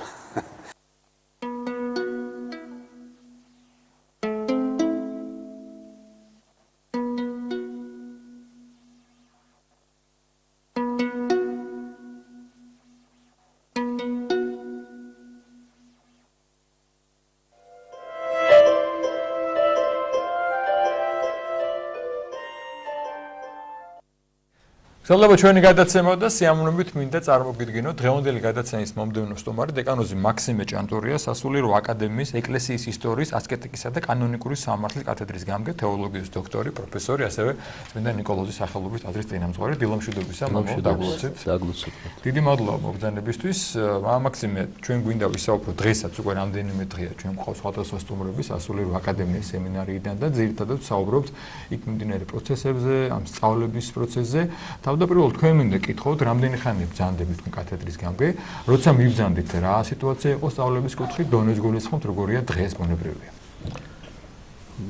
ესე ვთქვათ, სასულიერო აკადემიისთვის მე არა ვარ, ესე ვთქვათ, ახალი წევრი, იმიტომ რომ თვითონ მაგ დამთავრებული თბილისის სასულიერო აკადემია 92 წლიდან ვსწავლობდი, მახსოვს ძველი თაობა, მე მომიწია პეტერბურგში ყოფნა 5 წელი. აი ახლა ამ ახალ დროში, როცა მოვედი 2009 წელს 6 წელი მსახურობდი კიდევ მოსკოვის ქართულ ტაძარში და რაღაცნაირად ეს ვთქვათ ახალი დროება ნამდვილად მიგრძელი, იმიტომ რომ რაღაც განახლება რეფორმები, რა თქმა უნდა, ამ ახალ დროს მოყვა, ეს დაემთხვა მამა გიორგის რექტორობას, პროდუბრასვიტერის. ჩვენ ერთად სწავლობდით დილას, ერთი თაობა ვართ და ჩემთვის ძალიან სასიამოვნო იყო, რომ 2010 წელს ფაქტობრივად ახალი კათედრები ჩამოყალიბდა, მანამდე მხოლოდ არსებობდა ღვთისმეტყველებისა და წმინდა წერილის, მერე გაფართოვდა და ემატა ლიტურგიის და სამოძღვრო ღვთისმეტყველების ჩვენი კათედრა, მასთან ერთად ეკლესიის ისტორიის ასკეტისა და კანონური სამართლის რელიგიებწოდნეობის და ამან ხელი შეუწყო უფრო ასე ვთქვათ კონკრეტული მიმართულებით ემუშავოთ პედაგოგებს, პროფესორ-მასწავლებლებს. ჩვენც ასე ვთქვათ უფრო კონცენტრირებული გავხდით აი ამ სამი საგნის მიმართ, რა თქმა უნდა. ჩვენი ასე ვთქვათ კათედრა როგორც თქვენ დაასახელეთ სამ საგნის მიმართულებას კურირებს, ასე ვთქვათ ეკლესიის ისტორია, ასკეტიკას, კანონიკური სამართალი. ჩვენი კათედრის წევრებიც ასე ვთქვათ არიან საკმაოდ კვალიფიცირებული სპეციალისტები. აქვთ მიღებული განათლება ათენში, შვეიცარიაში, რუმინეთში, იტალიაში, ზოგს ადგილობრივ ესე ვთქვათ ჩვენ სასწავლებელში, მეც მათ შორის ესე ვთქვათ ნაწილობრივ რუსეთში მაქვს განათლება მიღებული და საკმაოდ ესე ვთქვათ საინტერესოა მათთან მუშაობა, იმიტომ რომ განსხვავებული შეხედულებების ადამიანები არიან და ასე ვთქვათ ეს განსხვავებული შეხედულებები რაც სისავსეს, კრებითობას, რაც ძალიან უხდება, არა მარტო ეკლესიურობას, მეცნიერებასაც და ყველაფერს უხდება კრებითობა. და ამიტომაც ესე ვთქვათ, ეს სამი საგანიც გარკვეულწილად ერთმანეთთან კავშირშიც არის, განსაკუთრებით ეკლესიის ისტორია და კანონური სამართალი. ამიტომ ვფიქრობთ, რომ ჩვენი ასე ვთქვათ კათედრის მუშაობაც 2010 წლიდან ასე ვთქვათ ისე მიმდინარეობს, იხვეწება. ჩვენც ასე ვთქვათ მასთან ერთად ბევრი რამ ასე ვთქვათ ახლებურად გავიაზრეთ, ჩავთვალეთ უფრო რომ ასე ვთქვათ დიფერენცირებული ყოფილიყო, 4-ხად გავყავით, მაგალითად ეკლესიის ისტორიის სწავლების ასე ვთქვათ კურსი. პირველი 3 საუკუნეს ერთი პედაგოგია სწავლის, მსოფლიო კრებებს უშუალოდ მე ვასწავლი. შემდგომ ესე ვთქვათ პერიოდს მსოფლიო კრებებიდან კოსმოსის დაცემამდე სხვა პედაგოგი და ადგილობრივ ეკლესიებს კიდევ სხვა. ქალბატონი გვანცა კობლადაძე ასწავლის პირველ 3 საუკუნეებს აკადემიაში. ჯავახიშვილის უნივერსიტეტის პროფესორი. ჩვენთან ბრძანდებოდა ხალხი. ჩვენთან იქნებოდი ჩემი პედაგოგიც იყო თავის დროზე. ბევრი თაობა. კვალიფიცირებული და ძალიან დიდი ხნის. მე ვასწავლე ეკლესიის მსოფლიო კრებების ისტორიას, 7-ბე მსოფლიო კრებას, ეს საკმაოდ ესეთი რთული და საინტერესო პერიოდია, როცა ყალიბდებოდა საღვთისმშობლო აზრი და საერთოდ ესე ვთქვათ დოგმატები, მოძღვრება ქრისტიანული. შემდგომ პერიოდს ასწავლის ბატონი ბეჟან ჯავახია, ილიას უნივერსიტეტის პროფესორი და სოფსო ფარულოვა ასწავლის ადგილობრივი ეკლესიების ისტორიას და ვფიქრობ, რომ საკმაოდ კვალიფიცირებულა და კარგად. მამო, რამდენად მნიშვნელოვანი და აუცილებელია, რომ შემდგომში სასულიერო პირებმა და არა მხოლოდ მათ იცოდნენ ეკლესიის ისტორია. საერთოდ აი ბოლო დროს თვითონ მე პირადად ვიაზრებ იმას, რომ საერთოდ ისტორიის ცოდნა არის ძალიან აუცილებელი. მე ახლა ვფიქრობ, რომ სახელმწიფო მოღვაწეც და საეკლესიო ხელმძღვანელობაც ყველა საფეხურზე ძალიან უნდა იყვნენ ისტორიის მცოდნე. ყველაფერი არის ისტორია. რაც კი მომხდარა სამყაროს გაჩენილი, არის ისტორია და ისტორიის ცოდნა ეს არის ძალიან აუცილებელი. მით უმეტეს ეკლესიის ისტორიის არა მარტო სასულიერო პირების, მე ვფიქრობ სხვა ისტორიების ესე ვთქვათ სპეციალისტებისთვის, იმიტომ რომ აი ესეთი გათიშული და განყენებული სწავლება ისტორიების ერთიან ორგანულ სურათს არ იძლევა. ამიტომ ეკლესიის ისტორია არის ის სფერო, რომელიც ასე ვთქვათ თვითონ ევროპული კულტურაც ამაზეა, ქრისტიანობაზე დაყრდნობილი. მთელი რომის ისტორია ძალიან ასე ვთქვათ მათ გადადის ზუსტად ეკლესიისა და ქრისტიანული იმპერიის ისტორიაში. ამიტომ მე ვფიქრობ, რომ ეს ძალიან აუცილებელი რამეა. ამიტომ რომ ანალიზი, წარსულის, აწმოსი და მომავლის განჭვრეტა ვფიქრობ შეუძლებელია ამის გარეშე. ეხლა მამო, აი თქვენ ძალიან რომ რა თქვენ მიმართულებების ისწავლება ჩამოთვალთ, ეს არის ასკეტიკა, ეკლესიის ისტორია, სამართალი. სახელმძღვანელოები დავუშვათ, აი რა სახელმძღვანელობითაც მიმდინარეობს სწავლება. საინტერესოა. ვფიქრობ, ამ მხრივ ჩვენი კათედრა არის ერთ-ერთი ასე ვთქვათ გაუმართლა ჩვენ კათედრას, რომ ჩვენ რამოდენიმე ასე ვთქვათ წიგნი გვაქვს. დიახ. თარგმნილი, შეიძლება უფრო ასე ვთქვათ დახვეწილი და სრულყოფილი ფორმა იქნებოდა, რომ თვითონ ყველა პროფესორს კონდეს თავისი წიგნი. ჯამდონეზე ჯერ შეიძლება არა ვართ, მაგრამ გვაქვს კარგი თარგმანები. რამოდენიმე თარგმანი გვაქვს ეკლესიის ისტორიის, მსოფლიო კრებების თუ ასე ვთქვათ კანონიკურ სამართალშიც გაკეთებული. სახელმძღვანელოების გარეშე ნამდვილად არ მიდის არც ერთი საგნის სწავლება, ქართული ენაზეა. წყაროებიც თარგმნილი გვაქვს, ევსები კესარიელი, თეოდორი კვირელი, სოზემენი, სოკრატე, ევაგრე სკოლასტიკოსის მალე გამოვა დარწმუნებული ვარ. გვაქვს ლებედევისა და ბოლოტოვის წიგნი თარგმნილი, ეხლა კიდევ ახალი წიგნიც გამოვა გაყოფის ისტორიასთან დაკავშირებით და ვფიქრობ, რომ იოანეს სინელის წიგნი, სხვა ესე იგი ლიტერატურა, რომლის მიხედვითაც ჩვენ ვასწავლით ასკეტიკას მაგალითად ან სხვა საგანს, ეს არის წიგნები და ეს ლიტერატურა, რომელზე დაყრდნობით ხდება საერთოდ დღეს აი ამ საგნის გააზრება. საინტერესოა მანდილოსნები თუ სწავლობენ თქვენთან? მანდილოსნები სწავლობენ, იმიტომ რომ ჩვენი კათედრა ესე ვთქვათ შედის როგორც ხელოვნებაცოდნეობის ფაკულტეტზე, ისე ფსიქოლოგიის, სადაც გოგონები სწავლობენ, მათაც ეკითხებათ ეს საგნები. აი ჩვენი კათედრის წევრები არიან მაგალითად სურა ეკალაძე, რომელიც კითხულობს ხელოვნებაცოდნეებთან, ბატონი გოჩაბარნოვი, ის თეოლოგიის დოქტორი, ათენში აქ დამთავრებული, კითხულობს კანონიკურ სამართალს. მანდილოსნებთან ხდება და მე ვფიქრობ, რომ ღვთისმეტყველება და თეოლოგია ყველა უნდა შეისწავლოს და ესეთი დროა მე ვფიქრობ, საერთოდ თეოლოგიის გარეშე ცოდნა და განათლება ამ მქონია სრულყოფილი იყოს. ეხლა მამო, აი საინტერესოა თქვენ ჩამოთვალეთ თქვენ და სხვა წევრები კათედრის, რომელთაც სხვადასხვა სოფლის სხვადასხვა პროგრამში აქვს მიღებული განათლება. ეს არის უმაღლესი სასულიერო სასწავლებელი. დღესდღეობით რამდენად აკმაყოფილებს იმ დონეს, საერთოდ ასე ვთქვათ, რაც საჭიროა ამ სასწავლებელისთვის და რომელიც სწავლობს სტუდენტი თუ იღებს შესაბამის განათლებას. მე ვფიქრობ, რომ ჩვენთან ახლა შეიძლება საკუთარ თავზე იყოს ადამიანმა და კათედრაზე მეტი ან აკადემიას, მაგრამ ვფიქრობ, რომ საკმაოდ კვალიფიცირებულად ხდება სწავლება და ამაში დამერწმუნებიან ჩვენი კათედრის წევრებიც, იმიტომ რომ მე თვითონ პეტერბურგში ვსწავლობდი და ერთადერთი რითაც პეტერბურგი ჩვენ შეიძლება ვჯობს დღესაც ან მაშინ ვჯობდა, ეს არის ინფრასტრუქტურით, კარგი ბიბლიოთეკით, კარგი რემონტით, რაღაცა ამ პირობებით, რომლითაც პედაგოგები, რასაც მე მასწავლედი და დასასწავლელი, ისეთი არანაკლებები არიან და ვფიქრობ, რომ ეხლა არ დავიწყებ ასეთ შეჯიბრებით იმას, მაგრამ ვფიქრობ, რომ ძალიან კაი პედაგოგი, ბატონი თემურ ბუაძე შესანიშნავი პედაგოგი იყო და არის, რომელსაც შვეიცარიაში დამთავრებული ბატონი გოჩაბარნოვი, რომელიც ახსენე ათენის უნივერსიტეტის დამთავრებული, იგივე მამა ალექსი შუტაშვილი, რომელსაც რუმინეთში აქვს დამთავრებული, ბატონი სოსო ფარულობა იტალიაში აქვს დამთავრებული, ჩვენთანაც სწავლობდა და იქ სადოქტოროს იცავს. ვფიქრობ, რომ ძალიან კვალიფიცირებული პედაგოგები არიან და იმ გამოცდილებას აქაც იზიარებენ, რა თქმა უნდა. ეს პროცესები კიდევ მიმდინარეობს, იხვეწება, დახვეწის. აი ჩვენ გადავიდით ახალ სისტემაზე ბოლივიის ბაკალავრიატი, მაგისტრატურა, დოქტორანტურა.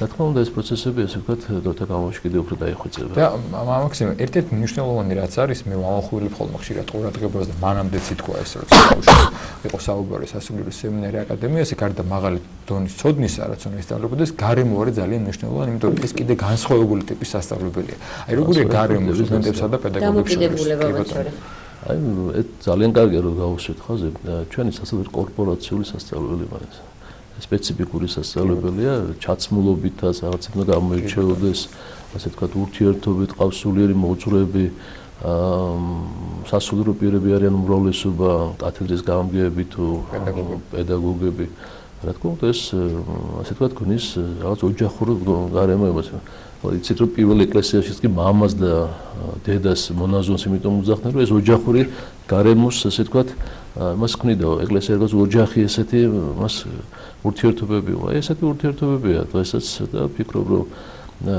საკმაოდ თბილი, კარგი ყველას ისე ჩვენთან ასე ვთქვათ ადამიანი რომ დასაჯო მაგალითად და რომ ასე ვთქვათ გარიცხო ამის შეიძლება ერთს მიაღწია იმდენი მიგდა გაიარო პროცედურა რომ 1000 ჯერ უნდა ვაპატიოთ, მოვითმინოთ მასთან ერთად სიყვარულით, გავითვალისწინოთ მისი ყველა ოჯახური თუ პირადი პრობლემები.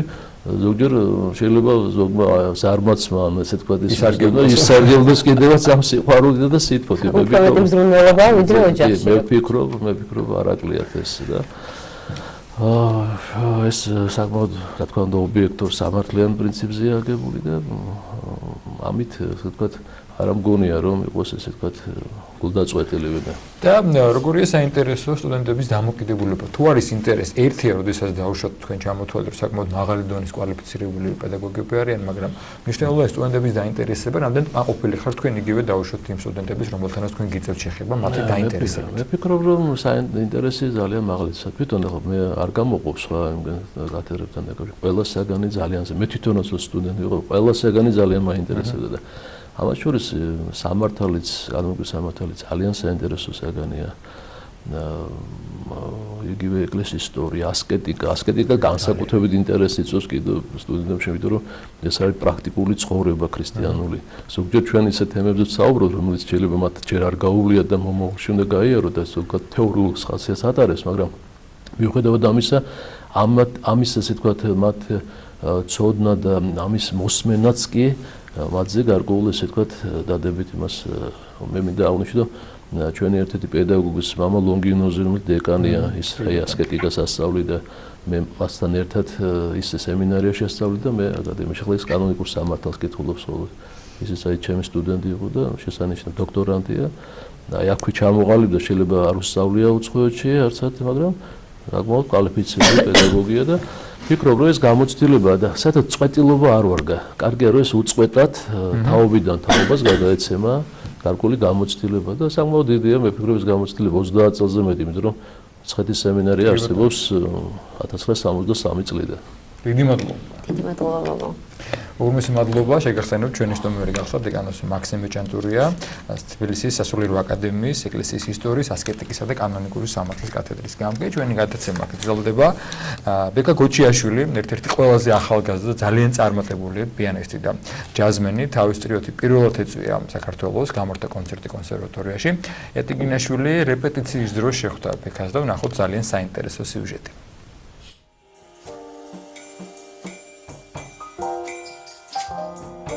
მისი სახელი მსოფლიო ჯაზის სამყარომ უკვე კარგა ხანია აღიარა. ბეკა გოჩიაშვილი, ჯაზმენი საქართველოდან. როგორც ერთ-ერთი უცხოური გამოცემა აღნიშნავს, ბეკა გოჩიაშვილი მუსიკალური მოვლენაა, რომლის სოლო თუ მსოფლიო ჯაზის ცოცხალ ლეგენდებთან ერთად გამოსვლა, ნამდვილ სენსაციად იქცევა ხოლმე მსმენელისთვის. ამერიკაში მცხოვრები პიანისტი სამშობლოს ხშირად სტუმრობს. ამჯერად ის თავის ჯაზ ტრიოსთან ერთად ესტუმრა თბილისს. სახელმწიფო კონსერვატორიის დიდ დარბაზში ბექა გოჩიაშვილის ჯაზ ტრიო პირველად წარსდგა ქართველი მსმენელის წინაშე. მარტ ჯეფისა და ჯიმ მაკბრაითთან ერთად ბექა გოჩიაშვილმა ძირითადად ჯაზ სტანდარტები და ორიგინალური კომპოზიციები შეასრულა. არის ძალიან მნიშვნელოვანი მუსიკოსისთვის, ჯაზ მუსიკოსისთვის სტანდარტების იმ დოზით გავლა, რა დოზითაც საჭირო და რა დოზითაც გაძლევს ძალიან დიდ შედეგს მუსიკისთვის. საერთოდ ჯაზის დაკვრას გასწავლის ეს სტანდარტები და ეს სტანდარტებს საერთოდ ჩვენ ვეძახით, რომლებიც არის ცნობილი ძველი ჯაზ მუსიკოსების დაწერილი, რომელიც ყველაზე ხშირად აქვს ჯაზმენებს დაკრული. ჩვენ ვუკრავთ მუსიკისთვის და მუსიკას. მსმენელისთვის. მსმენელის მუსიკა რაღაც მომენტში, იმიტომ რომ მუსიკა მსმენელის გარეშე არ ისმენება და არ იკვრება. ამბობს, რომ თავისი შემოქმედების ერთ-ერთი ყველაზე უკომპრომისო შემფასებელი თავადვეა. მეც მსმენელი ვარ საერთოდ რო გითხრათ ჩემი თავის, იმიტომ რომ მესმის მეც რო უკრავ, მარტო არ უკრავ და უსმენ სხვა ყურით ჩემ თავს. მაგით ვაფასებ. მე რო არ შემიძლია ჩემი თავის მოსმენა, მარტო დაუკრავდი და ვიქნებოდი ძალიან სუბიექტური. ეგ იმედია არ შეწყდება. იმიტომ რომ ეგ არის ყველაზე მნიშვნელოვანი რაღაცა, პროცესია ზრდის და განვითარების და წინ წასვლის და უკმაყოფილება არ გამოიხატება თავდაბლობაში მარტო. და რაღაც სიტყვიერი ეს არის ცხოვრების წესია შენი თავის მიმართ და არც ძალიან დამტაბლება შენი თავის, იმიტომ რომ ყველა უნდა იცოდეს, ეს არის ვალი ყველა ადამიანის თავიანთი თავის შესაძლებლობის, რომ შესაბამისი რეალიზაცია მოხდეს. აუცილებლად, იმიტომ რომ ის გასაცდენი არ არის. ამჯერად მუსიკოს საქართველოსთან არც თუ ისე ხშირი ურთიერთობა აქვს, თუმცა ეს სულაც არ ანელებს შინაგან სწრაფოსა და კავშირს ქვეყანასთან, რომელიც მისთვის, როგორც შემოქმედისთვის, იმაზე მეტია, ვიდრე უბრალოდ შემოქმედებითი ინსპირაცია. საქართველო არის ერთადერთი ის ადგილი უჭირავს ჩემში, რასაც სხვა ვერაფერი და ვერავინ ვერ დაიკავებს, იმიტომ რომ ყველაფერს და ყველას რაღაც თავისი განსაკუთრებული ადგილები აქვთ. საერთოდ ადამიანში მარტო ჩემ თავზე არ მაქვს ლაპარაკი. და რა თქმა უნდა, ეს ინსპირაცია არ არის მარტო რა, ეს არის პრიორიტეტი, იმიტომ რომ ეს რო არ იყოს, მაშინ ძალიან ბევრი რამე არც მუსიკაში და არც ეს სამოქალაქო ცხოვრებაში არ იქნებოდა. საქართველოში არ არსებობს მარტო პატრიოტიზმი. პატრიოტიზმი არსებობს ყველა ნებისმიერ ქვეყანაში. ყველა სფეროს ჭირდება ეს გრძნობა ჩემი აზრით. პატრიოტიზმს მე როგორც ავუქო, ეს არის ულევი ინსპირაცია, ულევი ის რაღაცა მუზის მომცემი, რომელიც მუსიკასაც გაკვრევინებს, თუ მხატვარი ხარ და გახატინებს, თუ მწერალი ხარ და გაწერინებს.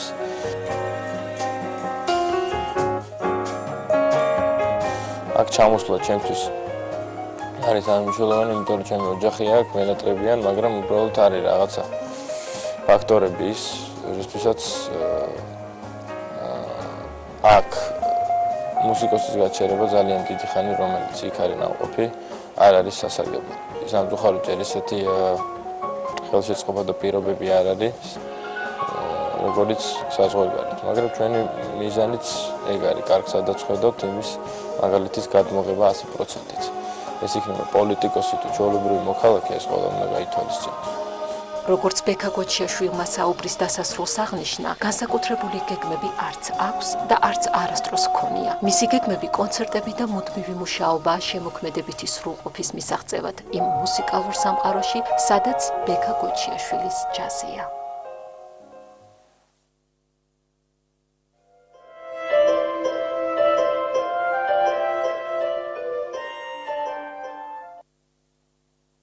გზავნება ჩვენი გადაცემა, შემოგვიერთდა მომდევნო სტუმარი, რეჟისორი მარიამ ჭაჭია. მოგესალმებით. დილომშვიდობისა მარიამ, დიდი მადლობა რომ მოხვედით. ესე იგი კომპანია ოპია დოკმა, ფრანგული დოკუმენტური პროგრამის ევრაზია დოკის შესახებ საქართველოს სხვადასხვა რეგიონში საინფორმაციო შეხვედრებს მართავს, გამართა და იგეგმება. მოდით ზოგადად ვისაუბროთ ამ კომპანიაზე, როდის დაარსდა, რა არის მთავარი მიზანი, თემა რისთვისაც შეიქმნა და უკვე ვისაუბროთ ამაზე, რომ გავხოდით ქალაქიდან, დედაქალაქიდან სხვაგანაც. ეს ძალიან მნიშვნელოვანი ამბავი. თავდაპირველად საკითხებისა, ალბათ რისთვის არის, რას გულისხმობს და უკვე ჩართულობაზე დავუშვათ რეგიონების. ევრაზიადოკი არის ეს დოკუმენტური ფილმების განვითარების პროგრამა, რომელიც ითვალისწინებს, ესე იგი, იდეის განვითარებას და არა მხოლოდ განვითარებას, არამედ შემდეგ ეტაპზე უკვე განვითარებული იდეები გადადიან ინდუსტრიული შეხვედრებთან, ინდუსტრიულ შეხვედრებზე, სადაც ხვდებიან ევროპელ პროდიუსერებს, ტელევიზიის წარმომადგენლებს და უფრო დიდ პლატფორმებს. ეს არის დოკუმენტალისტებისათვის კონკრეტულად დოკუმენტური ფილმების შესაქმნელად. 2011 წლიდან როგორც ვიცი არსებობს ეს, თუმცა იყო რაღაც დედაქალაქის მასშტაბით, ხო და ამიტომაც ჩათვალეთ რომ და ძალიან სწორია, მე ვფიქრებ რომ რეგიონებიდანაც თუ არის ამის საშუალება იყო ჩართულობა. და კარგი რომ თქვენ მივიდიხართ და არა დავუშვათ. ჩვენ მივდივართ.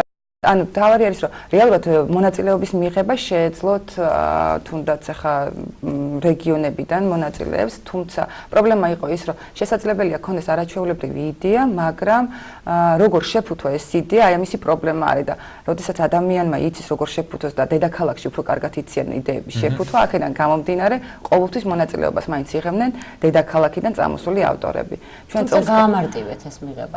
არ გავამარტივეთ, მაგრამ მოვხსენით კი აუცილებელი აღარ არის ინგლისური ენის ცოდნა და თუ კი რეგიონიდან წამოვა საინტერესო იდეა, ჩვენ ავიყვანთ თარჯიმანს, რომელიც უკვე დაეხმარება კომუნიკაციაში ტრენერთან, იმიტომ რომ ფრანგი ტრენერია და აუცილებელი იყო ინგლისური ენის ცოდნა. ეს ძალიან კარგი ხელშეწყობაა. კი და ამასთან ერთად იმიტომ დავიწყოთ ჩვენ ახლა რეგიონებში გასვლა, რომ რჩება 18 მარტამდე არის პროექტების მიღება და ჩვენ შევძლებთ რომ რაღაცა მითითებები მივცეთ, თუ კი კარგი იდეა, როგორ შეიფუთოს მათი იდეა, რომ შეძლონ თქვა აი იმიტომ რომ ფრანგები იხილავენ საბოლოო ჯამში ამ აპლიკაციებს, რომ ფრანგებს მოეწონოთ მათი იდეა.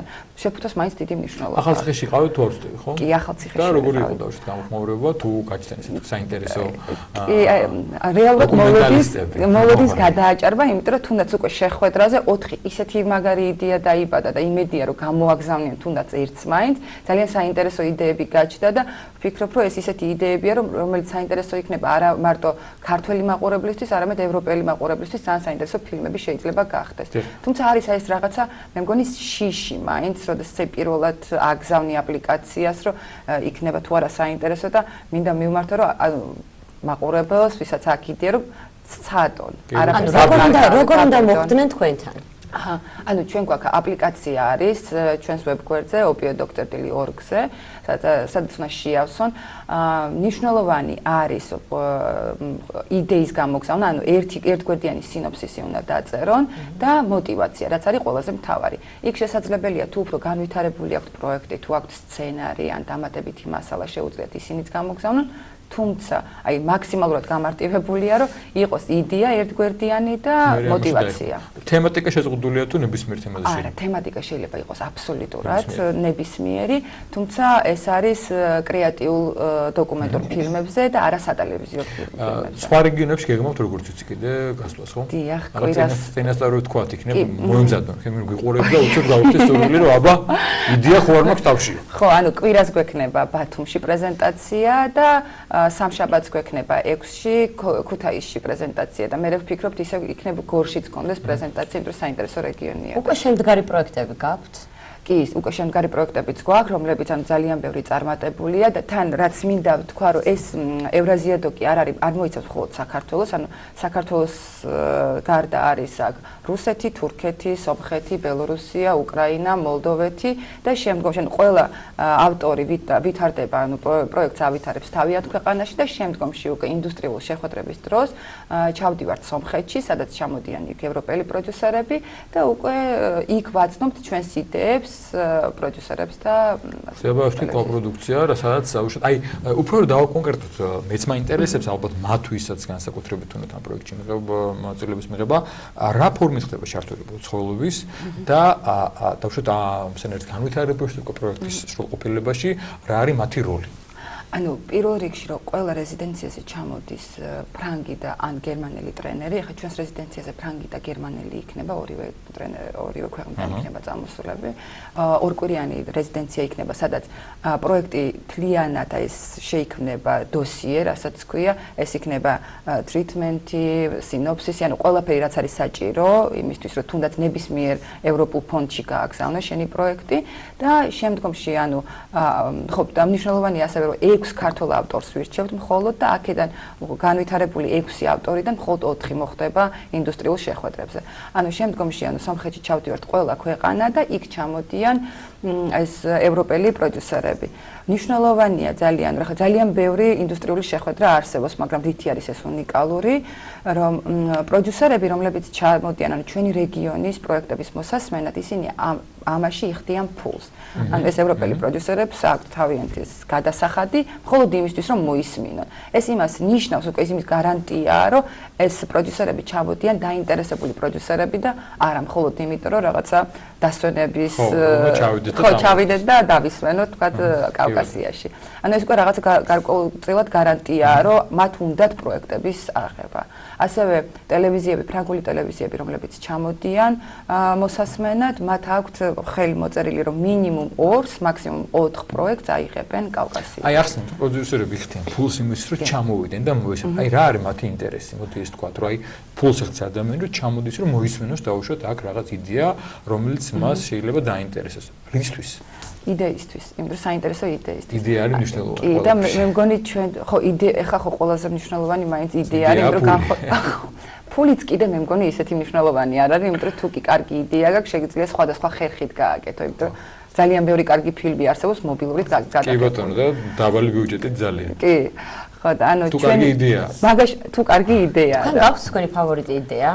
მან ბავშვით რომელიც უკვე აიტვირთა უკვე აპლიკაციის სახით და რომელიც უფრო მეტად მოგწონთ. იცი რა ესე ვერ დავასახელებ.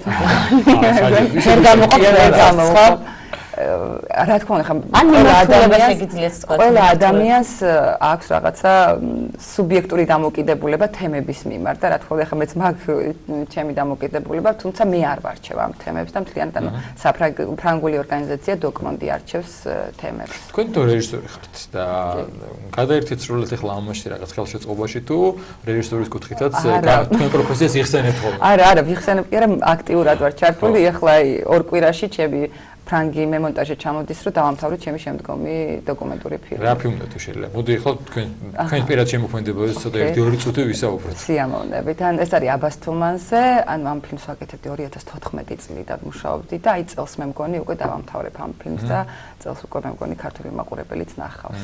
ძალიან საინტერესოა, აბასთუმანზე ვნახავთ, ესე იგი, გულდობა ძალიან საინტერესოა. ძალიან საინტერესოა და ფილმის ნახვა, კი ბატონო, ჩვენ დრო ფაქტობრივად იწურება და მაინც კიდევ ერთხელ რაღაცა ერთგვარი რეზიუმე რო გავაკეთოთ, ესე იგი, სურვილებს, ვისაც აქვთ სურვილი თავშთან კუთხით მიიღონ მონაწილეობა და თქვენ დაასახელეთ რეგიონები, იდეა კი საკმარისია იმისთვის. იდეაც კი საკმარისია და ანუ საბოლოო ჯამში ჩვენი რეზიდენცია გაიმართება წყალტუბოში და ეს წყალტუბოს მუნიციპალიტეტი და წყალტუბოს ტურიზმის განვითარების ცენტრი გვიდგას გვერდში, რომ ეს მაქსიმალურად ახალგაზრდა რეგიონებიდან მოხდეს ამ ახალგაზრდების მობილიზება და დაპატიჟება და შემდგომში ძალიან საინტერესო რეზიდენცია გვექნება. რა ხანახსენით რომ გვიდგას გვერდში წყალტუბოს ასე ვთქვათ ტურიზმის დეპარტამენტი როგორც ვთქო, ესე იგი მნიშვნელოვანი გვერდში დგომაც.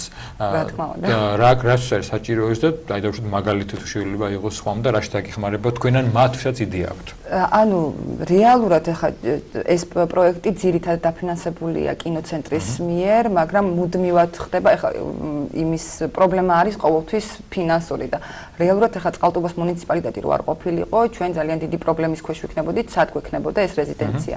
რომ მნიშვნელოვანია რომ არ მოხდეს დედაქალაქში, ისევ რომ არ მოხდეს ცენტრალიზება და ასევე ძალიან ინტენსიური მუშაობა არის ეს ორკვირიანი მუშაობა. ამიტომაც ყოველთვის კარგია რეგიონში მუშაობა, სადაც ყველა არის მოწყვეტილი ყოველდღიურობას და მხოლოდ მუშაობაზე არის გადასული. კონცენტრირებულია ამ იდეის გამო. და საუბრის ბოლოს კიდევ ერთხელ შევახსენოთ ჩვენს ტელემაყურებელს, როგორ უნდა მოგმართონ, აი როგორ უნდა შევიდნენ რომელ საიტზე და ასე შემდეგ. იდეა ხო არ გაგიჩნდა. რეჟისორი ხო ხარ პროფესორი? იძლება ამის დამთავრები. ეთქობა რაღაცა იდეა აქვს. ანუ ჩვენ აღარ გითხარით როგორ უნდა მოვხდეთ ახლა თქვენ. ჩვენ ვებგვერდზე არის ეს არის opiodoc.org-ზე არის აპლიკაცია და ასევე ჩვენ Facebook გვერდზე ეს არის ევრაზიადოc ჯორჯიაზე შესაძლებელია ანუ ინფორმაციის გაგებაც იქ არის საკონტაქტო ტელეფონებიც, სადაც ნებისმიერი შეკითხვის შემთხვევაში შეუძლიათ რომ დაგვირეკონ და სიამოვნებით გავუცემთ. ერთი იდეა გამიშთა. მე მგონი გადაცემა უნდა დავასრულოთ რომ მოიწურო.